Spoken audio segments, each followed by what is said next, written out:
This is a picture from the U19 World Cup last summer.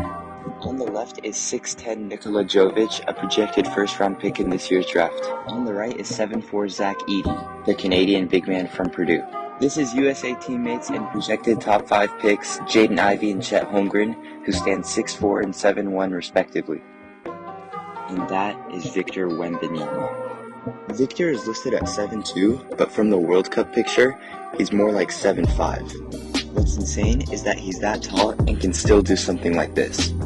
Throws out, gets in the lane, kicks, Wembanyama, let's fly, he got it!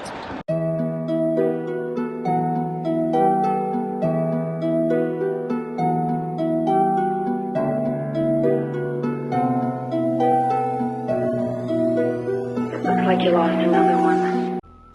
Victor Wembanyama is not some new prospect. People have been talking about him for years, and for good measure. He has an insanely long wingspan. As I said earlier, he's probably around 7'5", and he can do pretty much everything on the basketball court. Wembanyama's best attribute is his insane shot blocking, thanks to his nearly 8-foot wingspan.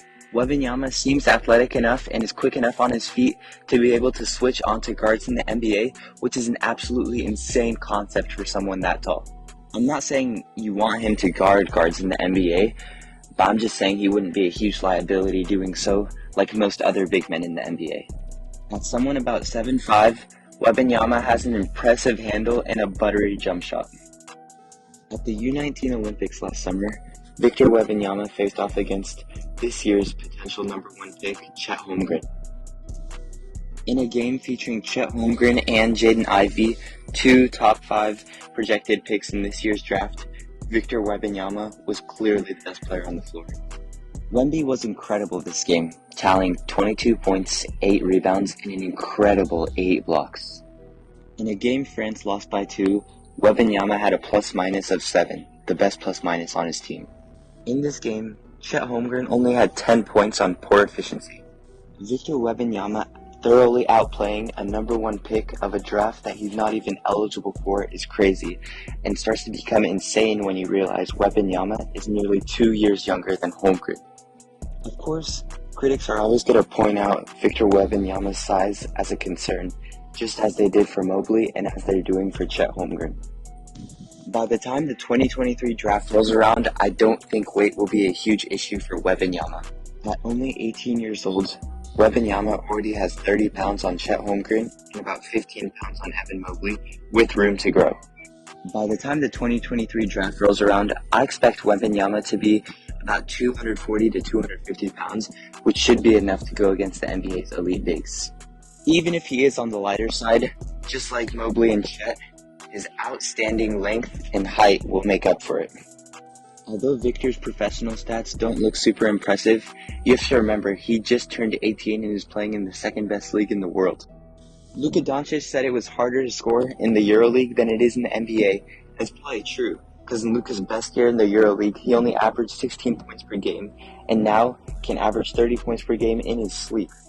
Victor Wembanyama's per 36-minute stats in the EuroLeague and French League are much better indicators of his talent.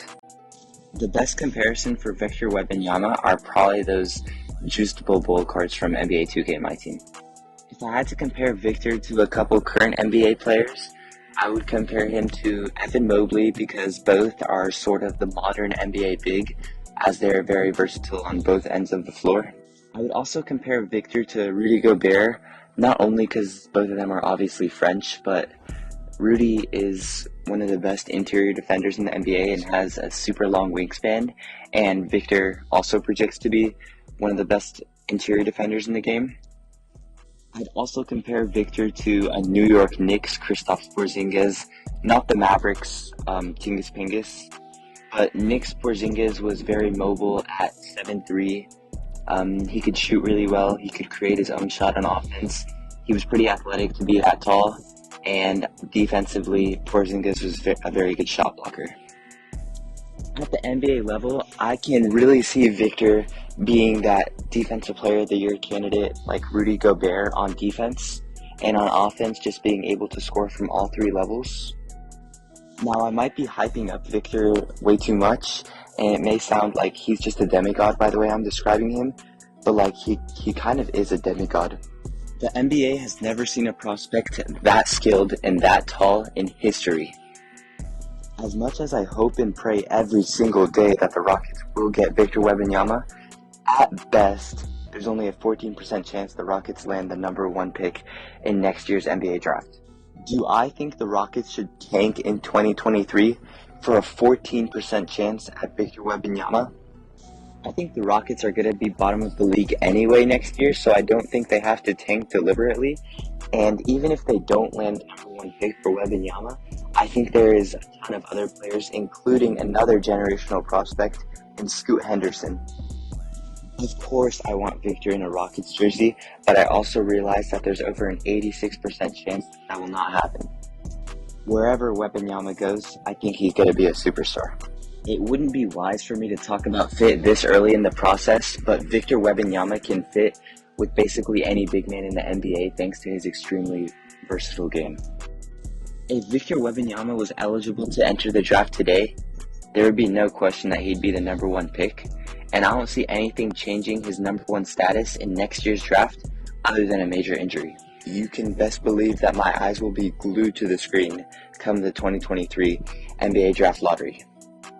As always, thank you for watching and subscribe for more Rockets related content.